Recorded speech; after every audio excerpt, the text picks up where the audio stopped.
করতে হয়। রেজিস্ট্রেশন হচ্ছে less than 12 lakh annual turnover যদি থাকে এবং সেটা করতে হয়। আর লাইসেন্সের জন্য রেজিস্ট্রেশন ইউজুয়ালি আমাদের ব্লকে যারা সেফটি অফিসার আছেন ওনাদের এর থেকে হয়। আর লাইসেন্স হচ্ছে ডিস্ট্রিক্ট অথরিটি যিনি, বাই ডিফল্ট আমি FDCMO2 ডক্টর সোনালী দাস, আমি এই জেলার licensing authority. Diamond Harbour health district হয়ে যাওয়ার পরে আমাদের জেলা নতুনভাবেই অথরিটি পেয়েছে। প্রায় 2-3 বছর আমরা কাজ করছি আপনাদের সঙ্গে। এর আগে সাউথ চব্বিশ পরগনা মাদার ডিস্ট্রিক্ট ছিল, সেখান থেকেই পুরোটাই অপারেট হতো। তো আপনাদের সুবিধা হয়েছে যে এখানেই আমাদের অফিস, আমাদের হয়তো সিএমওইচ অফিসেই আমাদের অফিস, আমাদের আন্ডার প্রসেসিং মানে ইনফ্রাস্ট্রাকচার যেটা চলছে, কারণ একটা রুম আমরা সিলেক্ট করেছি অফিসের জন্য। এবং কিছু কিছু যে কোনো নতুন জিনিস নতুন জায়গায় শুরু করতে গেলে একটু সময় লাগে, একটু প্রসেস থাকে, ফান্ডের অ্যালটমেন্ট থাকে, যেটা আগে ছিল না। ফুড সেফটি নিয়ে আমরা যখন প্রথম সার্ভিসে যখন জয়েন করি আজ থেকে 20 বছর আগে, তখন কিন্তু এত ভাবনা চিন্তা ছিল না। তার কারণ একটা আছে, কেন ফুড সেফটি নিয়ে এত চিন্তা ভাবনা আমরা করছি বা প্রোগ্রামটাকে আমরা একদম গ্রাসরুট লেভেল পর্যন্ত, ইভেন আমাদের সেন্সিটাইজেশন যে প্রোগ্রামগুলো হয় বিভিন্ন স্কুলে কলেজে, পিআরএ মেম্বার যারা আছে কমিউনিটি লেভেলে, কারণ হচ্ছে এই অ্যাওয়ারনেস প্রোগ্রামটা আমরা করছি আপনাদের মাধ্যমে এবং আমাদের যারা হেলথ সিস্টেমে আছে সবার, এবং সাহেবরাও থাকেন, কিছু কিছু প্রবলেম হলে সাহেবদের সাহায্য নিতে হয়। তো সবাই মিলে আমাদের কিন্তু একটা টিম ওয়ার্ক, মানে আমি একা কিছু করতে পারবো না। অথরিটি কিন্তু একজন, যেমন ফ্যামিলিতে হচ্ছে বাবা থাকেন, বাবার উপরে কে থাকেন, ঠাকুরদা থাকেন, তাহলে হেড অফ দ্য ফ্যামিলি তো কেউ না কেউ থাকে, তাই না? তো হেড অফ দ্য ফ্যামিলির পুরোটাই দেখার দায়িত্ব, সমস্যাগুলোর সমাধান করা, এবং সেই ফ্যামিলি সুন্দরভাবে চলবে যখন ফ্যামিলির সব মেম্বাররা হেড অফ দ্য ফ্যামিলিকে সাহায্য করবে। সাহায্য মানে সবসময় আমি বলছি যে অর্থনৈতিক সাহায্য না, সহায়তা, আমাদের সবার সহায়তা চাই। মানে আপনাদের এর থেকে আপনারা যেহেতু বিজনেস করবেন, যেমনি আপনাদের দরকার লাইসেন্সের বা রেজিস্ট্রেশন, তেমনি আপনাদের যে যে করণীয়, যেটা করলে মানুষ সুস্থ থাকবে। ফুড সেফটির ইম্পর্টেন্ট এখানেই যে আমরা মানুষকে, খাদ্য হচ্ছে মানুষের প্রাণটাকে বাঁচিয়ে রাখার জন্য। তো সেখানে কি খাওয়া উচিত, হেলদি ডায়েট কি খাওয়া উচিত, ইভেন আমাদের হাইজিন কীভাবে আমরা মেনটেন করবো, সেফ ড্রিঙ্কিং ওয়াটার আমরা কীভাবে মেনটেন করবো, আমরা যে খাবারগুলো বানাচ্ছি তার ইনগ্রিডিয়েন্ট এবং যে খাবারগুলো যেখানে বানানো হচ্ছে ম্যানুফ্যাকচারার এন্ড থেকে শুরু করে, তারপরে স্টোরেজ থেকে শুরু করে, ট্রান্সপোর্টেশন থেকে শুরু করে, এবং আমরা ফুড যে ইনগ্রিডিয়েন্টস যেগুলো দিয়ে বানানো হয় সেগুলো কোথা থেকে কালেক্ট হচ্ছে, তার হাইজিন থেকে শুরু করে প্রত্যেকটা জিনিস কিন্তু আপনাদের জানানোটা আমাদের রেসপন্সিবিলিটির মধ্যে পড়ে অ্যাজ এ অথরিটি হিসেবে, এবং সেটা আপনাদেরও সহযোগিতা চাই। কারণ এটা কিন্তু পাবলিক হেলথ রিলেটেড। আমরা কমিউনিটিতে হচ্ছে যে অ্যাওয়ারনেস করছি যে খাওয়ার কীভাবে খেতে হয় এবং সেফ ড্রিঙ্কিং ওয়াটার হাইজিন কীভাবে মেনটেন করতে হয়, কারণ তাহলেই আমরা সুস্থ থাকবো এবং সবাইকে সুস্থ রাখতে পারি।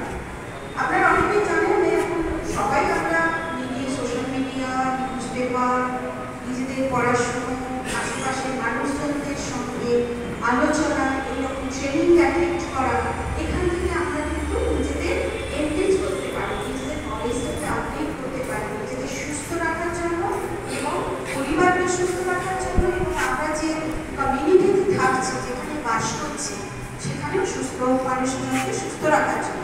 আমরা ডেঙ্গু ম্যালেরিয়া নিয়ে প্রচুর আলোচনা করি, আপনারা সবাই জানেন যে আমরা বাড়ি বাড়ি ঘুরি, আপনাদের সহায়তা নিয়ে কোথাও মশার জন্য জল তৈরি যাতে না হয়, জল জমতে দেবে না, তাহলেই তবেই তো আমরা ডেঙ্গু বা ম্যালেরিয়ার মধ্যে মানুষকে বাঁচাতে পারবো। তেমনি ফুড সেফটি একটা খুব বড় ইম্পর্টেন্ট পার্ট, যেটা নিয়ে আমরা হয়তো বহু বছর আগে আমরা এতটা নিজেরা সচেতন ছিলাম না। সচেতন কেন হতে হবে? কারণ এখন যা ডেথ হচ্ছে, আপনারা সবাই এখানে আমরা যতজন আছি, আমরা যদি প্রত্যেকের হিস্ট্রি নিই, প্রত্যেকের বাড়িতে হাইপারটেনসিভ, ডায়াবেটিক পেশেন্ট, নাহলে কিডনি পেশেন্ট, নাহলে ক্যান্সার পেশেন্ট আছে, তাই তো? কি আমার সঙ্গে একমত তো আপনারা সবাই? প্রত্যেকের বাড়িতে আছে। এবং এখন যা মৃত্যু হয়েছে রেজিস্টার মৃত্যু, মানে মারা যাওয়ার পরে যে রেজিস্ট্রেশন হয় সেই ডেটাবেসের উপরে নির্ভর করে আমরা যদি ডেটা অ্যানালাইসিস করে দেখি 100 জনের মধ্যে 67 to 70 মানে 67 থেকে 70 জন মানুষ মারা যাচ্ছে। এখানে যারা ম্যাডামরা এসেছেন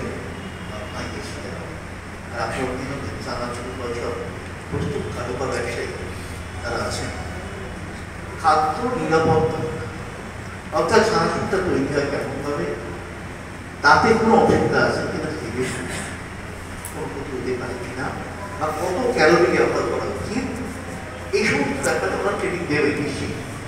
আমি তো ছোটবেলায় জানি আপনার মা যখন তার ছেলেকে মা সেটা পরবর্তীকালে আমি সবসময় মায়ের কাছে কাঁদতে আসবো, আর মা এই সুদক্ষ মা হওয়ার জন্য ট্রেনিং তিনি পৃথিবী যত আধুনিক হচ্ছে, ভারতবর্ষ যত আধুনিক হচ্ছে, এই সমস্ত আশ্চর্য চলে আসছে। যেমন লিডারশিপ তৈরি করতে গেলে কি লাগবে, তেমনি আমাদের এই খাদ্য নিরাপত্তা ব্যাপারটা যদি আমরা একটু ভালো করে বুঝি, যারা চানাচুর ব্যবসায়ী যারা আছে যারা খাচ্ছেন তাদের কিন্তু অনেক জায়গায় অনেক রোগ থেকে আমরা রেহাই পাই। যেমন আমি কত করে আমার গমে ন্যায়মূলভাবে পৌঁছাবো, যেমন সারা পশ্চিমবঙ্গে প্রত্যেক বাড়ি থেকে ময়লা দিতে হবে এবং তাদের মাসে 30 টাকা করে দিতে হবে। সেই ময়লা আমার চলে যাচ্ছে ফ্যাটে, সেখানে সার তৈরি হয় শুকনো এবং ভিজে একটু আলাদা আলাদা করে নিয়ে সেখানে সার তৈরি হবে। তাহলে সেইটা যত আগুনই হচ্ছে এবং ন্যায়মূল হারবারে প্রায় মাসে আমার 11 লক্ষ টাকা খরচা হচ্ছে, মানে পরিষ্কার খাদ্য সুস্থ এলাকাটা খাওয়া। এমনি এটাও কিন্তু একটা ব্যাপার। কেন খরচা করা হচ্ছে? তারা বলছে যে পরিষ্কার না করে যে নোংরা, এই নোংরা দিয়ে অনেক ধরনের জীবাণু তৈরি হয়। যে তারপরে আমরা জানি করোনার মহামারী এসেছিল, পরবর্তীকালে ডেঙ্গু এসেছিল, একটার পর একটা। তেমনি এই খাদ্য নিরাপত্তা যে করা হচ্ছে, কোনটা এরা ম্যাডামরা ভালো বলতে পারবেন, আছেন, হ্যাঁ, আর এইটা ভালো করে শুনবেন। আর যদি আপনাদের অসুবিধা হয়, আমার যেটুকু জ্ঞান আইডিয়া আমার মনে হচ্ছে যে এত ক্যালোরি চানাচুর ব্যবহার করলে ভালো, চানাচুরটা কি দিয়ে তৈরি হচ্ছে তাও। এবং দেখা যাবে আমি দেখেছি অনেক চানাচুরে ওই যেন শার্ট মানে ইয়ে করা হয় শিক্ষার জন্য এ তৈরি করা হয়, কি আমার আছে না কি যাই হোক, ওটাতে মানুষের শরীরের ক্ষতি খাবে। সেইগুলো বলা, সেইগুলো জানা, যদি আমরা আমাদের আয়ু বড় হচ্ছে 70 বছর, সেইটা যদি আমরা বাড়ি আনতে পারি, মানুষ ক্যান্সার থেকে ক্যান্সারের ব্যাপারে এই খাদ্যগুলো খেলে ক্ষতি হতে পারে, কিংবা পায়ে যে ব্যথা হয় এই খাদ্যগুলো খেলে ব্যথা হতে পারে। এইগুলো যদি মানুষকে বোঝানো যায়, আর আপনারা যারা তৈরি করেন সবার বা মিষ্টি তৈরি করেন, অনেকে মিষ্টি তৈরি মাছি ভ্রমণ করে বুঝছি, সেইগুলো যদি আমরা আগে করতে পারি, তাহলে আমাদের যে নিরাপত্তা অর্থাৎ খাদ্যের ব্যাপারে যে নিরাপত্তা ভালোভাবে আরো হবে। যেমন করে আমাদের নিরাপত্তা হচ্ছে আমাদের শরীর হোক, আমাদের কি ক্ষতি হতে পারে, এটা আরো ম্যাডামরা ভালো করে বোঝাবেন, ভাইরা ভালো করে বুঝিয়ে দেবেন। আমি এই কথা বলে আমার খুব সবাই ডায়মন্ড হারভেস্ট পক্ষ থেকে আবার জানিয়ে আমি আমার বক্তব্য শেষ করছি। এবং এই চানাচুর নিয়ে আমরা টেস্ট করেছিলাম যে লেভেলের ইনগ্রিডিয়েন্ট যেগুলো ইউজ করা হয়, যে জিনিসগুলো দিয়ে কালার বলুন বা যে ইনগ্রিডিয়েন্টগুলো থাকে আমাদের, সেগুলো আমরা টেস্ট করি। আমাদের র্যান্ডম স্যাম্পল তোলা হয়, তুলে আমরা আমাদের ল্যাবে পাঠানো হয় এবং তার রিপোর্ট আসে আমার কাছে। এবং এরকম প্রচুর পেয়েছি যেখানে কিন্তু যতটা পরিমাণে দরকার জিনিসটা, তার থেকে আপনারা তো সেটা বুঝতে পারবেন না, যেখানে তৈরি হচ্ছে আপনারা ওখান থেকে নিয়ে এসে এখানে হয়তো বিক্রি করছেন, তখন কিন্তু যে দোকান থেকে তোলা হয় সেখানে জানানো হয়, ইভেন ম্যানুফ্যাকচার যেখানে, ম্যানুফ্যাকচারিং ইউনিট যেখানে, সেখানেও আমরা জানি। কারণ এটা পাবলিক হেলথ হ্যাজার্ড। আজ হয়তো বুঝতে পারছেন না, পরে অনেকদিন পরে। এখন এত ক্যান্সার পেশেন্ট কেন বলুন? ওই আগে তো এত ক্যান্সার ছিল না, এত কিডনি ডিজিজ তো আগে ছিল না। আগেকার মানুষ তো এরকম বাইরের জিনিস খুব একটা খেত না, তারা 80-100 বছর পর্যন্ত বেঁচেছে। আজকে দেখুন, আজকে যদি আমরা নিজেরা সচেতন না হই, বিশাল ইকোনমিক বাড়ে সে আমার আপনার প্রত্যেকের উপরে পড়বে। ডিজিজ হওয়া মানে কি, সেই পরিবারের ইকোনমিক কন্ডিশনটা ভাবো তো, একটা পরিবারে ক্যান্সার পেশেন্ট বা ক্রনিক কিডনি ডিজিজের পেশেন্ট, খরচের পরিমাণটা কীরকম, তাই তো? সেটা তো একটা ইস্যু, একটা ইকোনমিক ইম্প্যাক্ট পড়ে সোসাইটির ওপরে, আমার আপনার সবার উপর। আর যে মানুষটা অসুস্থ হচ্ছে তার মানসিক অবস্থা, তার পরিবারের মানসিক অবস্থা কি হয়। কিন্তু আমরা যদি একটু সচেতন হই, সবাই মিলে যদি একটু সচেতন হই যে খাবার তো আমি খেতে বারণ করছি না, কিন্তু খাবার বারণ করলে হবে না, সবাই টেস্টি খুশি করি, আমরা ভালোবাসি, ইনগ্রিডিয়েন্টটা যাতে ভালো হয় এবং তার যে লেভেলে আমাদের যেটুকু পরিমাণ দরকার সেটা। আমি আর একটা গল্প বলছি, ধরুন সাবটেন্ডার কোনো কিছুতে, এই যে আমরা লবণ খাই, আমরা যদি সেখানে আয়োডাইজড লবণ যদি না খাই তাহলে কি হবে? সেখানে তার আয়োডাইজড লবণ আমরা হচ্ছে ফাঁসাইয়ের যে নিয়ম আছে লাগিয়ে দিলাম, কিন্তু কিছু দিলাম না, তৈরি করলাম। তাহলে আয়োডিনটা না থাকলে আমার তো গলগণ্ড রোগ হবে, হাইপোথাইরয়েডিজম হবে। বাচ্চার মা যদি প্রেগন্যান্ট থাকে, তার যদি আয়োডিনের পরিমাণ কম থাকে, তাহলে শিশু যাকে, যে আমাদের সবথেকে প্রিয় হয় সন্তান, যে ভূমিষ্ঠ হবে, তাকে আমরা কিন্তু তার অসুস্থতার জন্য আমরা দিই, কারণ সেটা নতুন, সেটা পৃথিবীতে আসছে। তাহলে হাইপোথাইরয়েডিজম মানে তার ডেভেলপমেন্ট, তার ব্রেনের ডেভেলপমেন্ট, তার মাসেলের ডেভেলপমেন্ট, সব ডেভেলপমেন্টগুলো সেখানে কিন্তু ডিলে হয়। এবং যখন আপনারা মিলগুলো বা খাওয়ারগুলো অন্য জায়গায় বানিয়ে ট্রান্সপোর্টেশন করা হয়, সেই ট্রান্সপোর্টেশনে কত টেম্পারেচার সেটা কিন্তু জানতে হবে ভাই, নাহলে কিন্তু আমরা এই খাওয়ার ঠিক মতো, সেখানেও তো লস হবে। আপনি যদি মেনটেন না করেন, আপনার খাওয়ারটা নষ্ট হলে টাইম দিতে পারবেন, মানি সব কিছুতে। আপনি যদি টাইম ঠিক মতো টাইমে না নিয়ে আসেন, ঠিক মতো স্টোরেজ মেনটেন না করেন, এটা নষ্ট হবে, আপনারই লস, ইকোনমিক লস, তাই না? তো আমার মনে হয় যে চেষ্টা করলে আমরা কিন্তু এই কাজগুলো করতে পারি। একটা ছোট দোকানও খুব সুন্দর ভালো ছিল, মানুষ কিন্তু আগে দর্শন দেয়।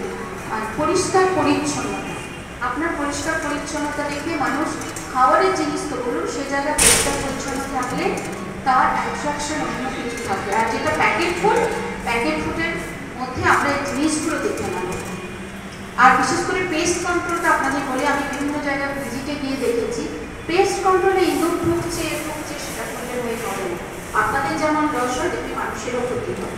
এই জায়গাটাও একটু দেখতে হবে, হাইজিনটা দেখতে হবে, ইনগ্রিডিয়েন্ট যেগুলো সেগুলোও দেখতে হবে, যাতে ভবিষ্যৎ প্রজন্মে কোনো বিকলাঙ্গ না হয়, তাদের ডেভেলপমেন্টটা যাতে ভালো থাকে। সেই জন্যই কিন্তু আজকে আমাদের এই ট্রেনিং, আপনাদের শেখানোর জন্য, যাতে আমরা কমিউনিটিকে ভালো রাখতে পারি। চেষ্টা করছে, কিন্তু আমার অফিসটা হচ্ছে সেকেন্ড ফ্লোরে, সিএমওই অফিস, সিএমওই স্যার যেখানে বসে, ওকে জিজ্ঞেস করবেন যে ডেপুটি টু ম্যাডাম, ওকে দেখিয়ে দেবেন, ঠিক আছে? যদি লাইসেন্স বা রেজিস্ট্রেশন নিয়ে, বা অনেক সময় রিনিউয়ালটা আপনারা বুঝতে পারেন না যে কবে রিনিউয়াল করবো, হয়তো সেটা একটু এই renewal, licence, registration, food related যে কোনো ইস্যু, পোর্টাল রিলেটেড আপনারা গিয়ে যোগাযোগ করবেন, সঠিক গাইডেন্সটা আমরা অফিস থেকে করে দেবো। থ্যাংক ইউ, সবাই ভালো থাকবেন। আবার তো সেখান থেকেই এসেছি আমি আজকে, যে কালকে আমি জানতে পারলাম যে আমার ডায়মন্ড হারবারের ট্রেনিং আছে।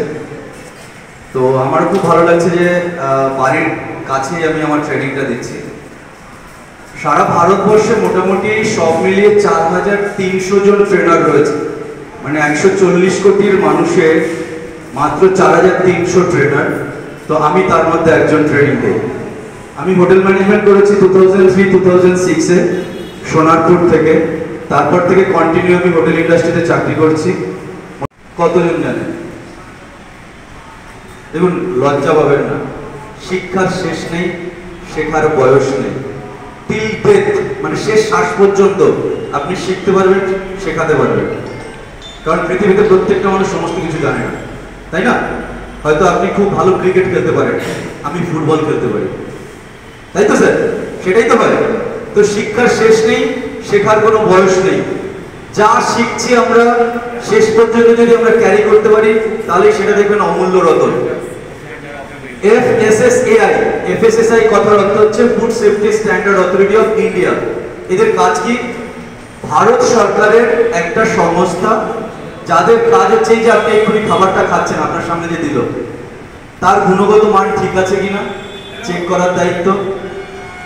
খাবারটার পুষ্টিগত মান ঠিক আছে কিনা সেটা দায়িত্ব। এই যে ম্যাডাম জুস খাচ্ছে, একটা জুসটার পুষ্টিগত মান ঠিক আছে কিনা দেখবেন, তার পেছনে লেখা রয়েছে নিউট্রিশনাল ভ্যালু, তাই না? এবারে ভাবুন, নিউট্রিশনাল ভ্যালুস যদি না থাকে সেটা কি আপনার শরীরের জন্য সেফ? সেটা সেফ নয়। এবারে এই আমরা যখন বড় হই না, বড় হলে আমরা এই জিনিসটা বুঝি না আমাদের কোনটা ভালো কোনটা খারাপ। কিন্তু আমার বাচ্চা যখন একটা চিপসের প্যাকেট কিনতে যায়, তাকে আমি বলি এটা জাঙ্ক ফুড খাস না, তাই বলি তো? তাই বলি তো স্যার? আপনারা আমাদের সাথে হ্যাঁ না বলবেন, নাহলে মনে হবে আমি 3-4 বার আমি একাই বক করে যাবো স্যার। আপনারা সবাই হ্যাঁ না বলবেন, তা নাহলে আমি এনার্জি পাই না। আমার এনার্জি কি? আপনারা ওখান থেকে হাসি মুখে আমাকে রিপ্লাই দেবেন, হ্যাঁ না, প্রশ্ন করবেন, প্রশ্নের উত্তর দেবো। ট্রেনিং নয়, ভাবুন কোনো কিছু শিখতে এসেছি। বোথ ওয়ে কমিউনিকেশন হবে। আপনি আমাকে কমিউনিকেট করবেন, আমি আপনাকে কমিউনিকেশন করব। দেখবেন জিনিসটা মজার ছলে যদি হয় না, যে কোনো খেলা যদি আপনি সিরিয়াস খেলেন, আপনি কিন্তু সেই খেলা থেকে শিখতে পারবেন না। যে কোনো খেলা আপনি মজার ছলে খেলেন, দেখবেন খুব ভালো আপনি খেলতে পারবেন কিংবা প্র্যাকটিস করতে পারবেন। যদি ছোটবেলায় বাচ্চাকে সারাক্ষণ বলি পর পর পর পর পর, বাচ্চাটা পড়ে, একটা টাইমে পরে সে ধৈর্য হারিয়ে অন্যদিকে চলে যায়। কিন্তু তাকে যদি প্রত্যেকদিন আমি কোলের মধ্যে করিয়ে আনন্দের ছলে তাকে পড়াই, দেখবেন খুব তাড়াতাড়ি সে কিন্তু শিখে যায়, তাই না? তো আমাদেরকেও এই জিনিসটা এইভাবে রাখতে হবে যে আনন্দের ছলে সমস্ত কিছু শিখতে হবে আমাদের। এখানে পাস করার মানে পরীক্ষার মার্কসের কিছু নেই। কিংবা আমার চানাচুরের ফ্যাক্টরি আছে, কিংবা এই যে মন জিনিসের কেকটা আমরা খাচ্ছি, ধরুন এই মন জিনিসের কেকের ফ্যাক্টরিটা আমার নিজস্ব, মানে মন জিনিসের মালিক আমি। আপনি গ্যারান্টি কার্ডে কোথাও লিখে দিতে পারবেন আমার ফ্যামিলি মেম্বার অন্য কেউ খাবে না, তাই না? আপনি যে চানাচুরটা বানাচ্ছেন, বানিয়ে মার্কেটে বিক্রি করছেন, গ্যারান্টি কার্ডে লিখে দিতে পারবেন আপনার ফ্যামিলি মেম্বার কিংবা রিলেটিভ কেউ খাবে না? পারবেন? পারবেন স্যার? সবাই খাবে। তার মানে কি শুধুমাত্র বানালেই হবে না, আমাকে এটুকু জানতে হবে যে আমার ফ্যামিলি মেম্বার যদি খায় সে যেন সেফ থাকে। আর আমাদের কিন্তু বাংলা ভাষায় একটা কথা আছে, নিজের ছেলে পরমানন্দ, পরের ছেলে যত উচ্ছনে যায় তত আনন্দ, তাই না? তার মানে হচ্ছে এটা যে আমারটুকু আমি বুঝে নিই, বাকি কার কি হলো দেখার দরকার নেই। এটা কথাতেই ভালো লাগে, ফুড ইন্ডাস্ট্রিতে নয়। কেন? ওই যে নিজের ছেলে পরমানন্দ, আমার প্রোডাক্ট খুব ভালো, পাবলিক খায় যত উচ্ছনে যায় তত আনন্দ না। ওই পাবলিকের মধ্যে কোনদিন আমার বাড়ির লোক এসে যাবে আমি নিজেও জানবো না, সেদিন ছেড়ে দেওয়া কেঁদে বাঁচি, সেদিন হবে ছেড়ে দেওয়া কেঁদে বাঁচি। তো আমাদেরকে শুধুমাত্র নিজের কথা ভাবলে হবে না, আমাদেরকে বাড়ির লোকের কথা ভাবতে হবে। দেখবেন যেদিন আপনি এই ইন্টেনশন নিয়ে করবেন যে প্রোডাক্টটা আমি নিজেও খাবো, সেদিন দেখবেন প্রোডাক্টটা খুব ভালো হয়। সিম্পল উদাহরণ, বাড়িতে যখন রান্না করেন মা কিংবা আমার ওয়াইফ কিংবা আমার ঠাকুমা, তারা কি শুধুমাত্র নিজেরটুকু ভেবে রান্না করে? সে রান্না করে আমার বাড়িতে যে 5-6জন মেম্বার রয়েছে, প্রত্যেকে যেন খাবারটা খেয়ে হেলদি থাকে, সেফ থাকে, সেটা ভেবেই রান্না করে। তো সে যদি চাইতো দূর আমারটুকু খালি আমার যে ইলিশ মাছ দিয়ে পুঁই শাকটা রান্না করবো সেটুকুই ভালো করে রান্না করে দেয়, বাকি তো বাকি সবাই খাবে, আমার দেখার দরকার, তাহলে হতো? ভালো হতো স্যার? এক্স্যাক্টলি, এই যে কথাটা বললেন, এবারে মূল কথায় আসি। ঘরের খাবারকে বলা হয় হেলদি খাবার, বাইরের খাবারকে বলা হয় জাঙ্ক ফুড। কখনো ভেবে দেখেছেন? একটা টাইমের পরে ডাক্তার কিন্তু বলে দেয় পেঁপে সিদ্ধ, উচ্ছে সিদ্ধ, কুমড়ো সিদ্ধ। কই তখন তো সে বলে না মন জিনিসের কিংবা একটা মিয়মরের কিংবা আপনার একটা দোকানে চানাচুর কিনে খাই, কই বলে না তো ডাক্তার সেটা। আপনাকে একটা জিনিস জানতে হবে, টেস্টি খাবার কখনো হেলদি হয় না, আর হেলদি খাবার কখনো টেস্টি হয় না। এই প্যারামিটার শুধু যদি বুঝে যান, দেখবেন আপনার খাবার খুব সুন্দর হচ্ছে। ভালো করে জেনে যান, টেস্টি খাবার কোনোদিন হেলদি হয় না। আপনি যে প্রত্যেকদিন চানাচুরটা বানাচ্ছেন, চানাচুরটা বানিয়ে বিক্রি করছেন, আপনি প্রতিনিয়ত খেতে পাচ্ছেন দিন রাত 24 ঘন্টা।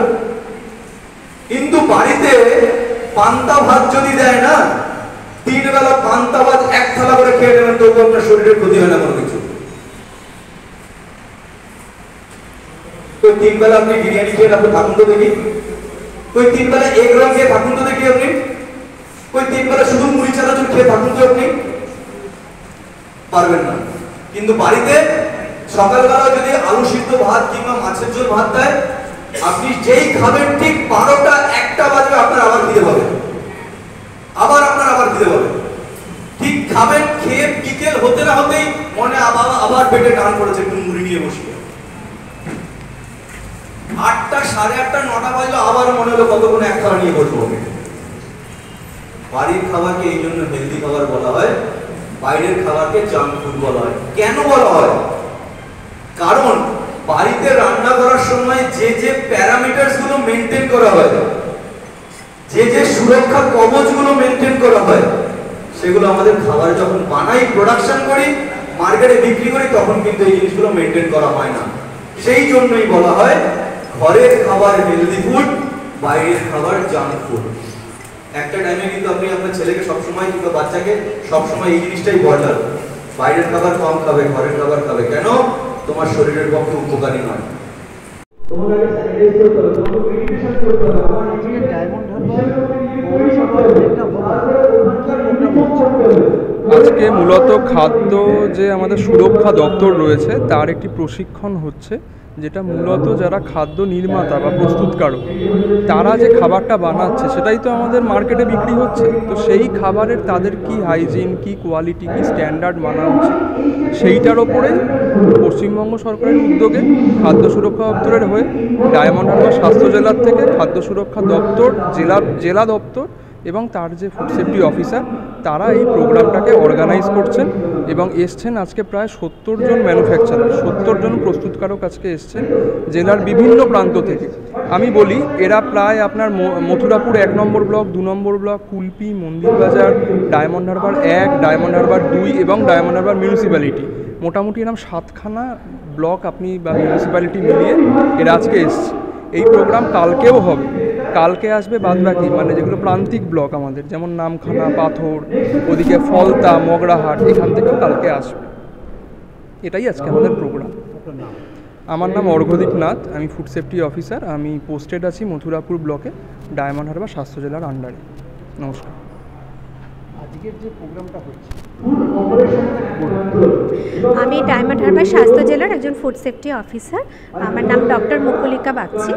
আজকে যে প্রোগ্রামটা হচ্ছে মূলত যারা খাদ্য ব্যবসায়ী এবং খাদ্য প্রস্তুতকারক, ম্যানুফ্যাকচারার, তাদেরকে নিয়ে ট্রেনিংটা হচ্ছে এবং খাদ্য প্রস্তুত করার সময় কোন কোন ক্ষেত্রে তাদের সতর্কতা মেনে চলা উচিত সেই ব্যাপারে কিন্তু আজকে আমরা ট্রেনিং দিচ্ছি। এটি সরকারের পক্ষ থেকে সম্পূর্ণ বিনামূল্যে কিন্তু এই খাদ্য ব্যবসায়ীদের করানো হচ্ছে এবং বিশেষত বিষাক্ত রং যেগুলো খাবারে আমরা ব্যবহার করি, যেগুলো কিন্তু বিভিন্ন নন কমিউনিকেবল ডিজিজের কারণ হিসেবে পরিচিত, ক্যান্সার সহ, তো সেই সব ব্যাপারে ভীষণভাবেই সতর্ক করা হবে এবং আজকের পর থেকে যাতে তারা সেগুলো মেনে চলেন সেগুলো আমরা আইনত ইমপ্লিমেন্ট করার চেষ্টা করব।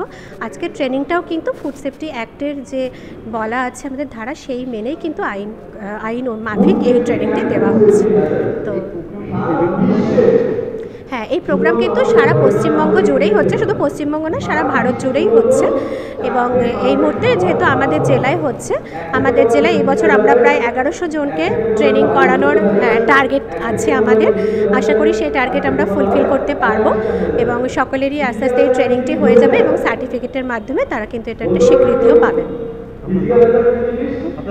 আমার নাম ডক্টর মুকুলিকা বাগচি, ডায়মন্ড হারবারে চার্জে আছি।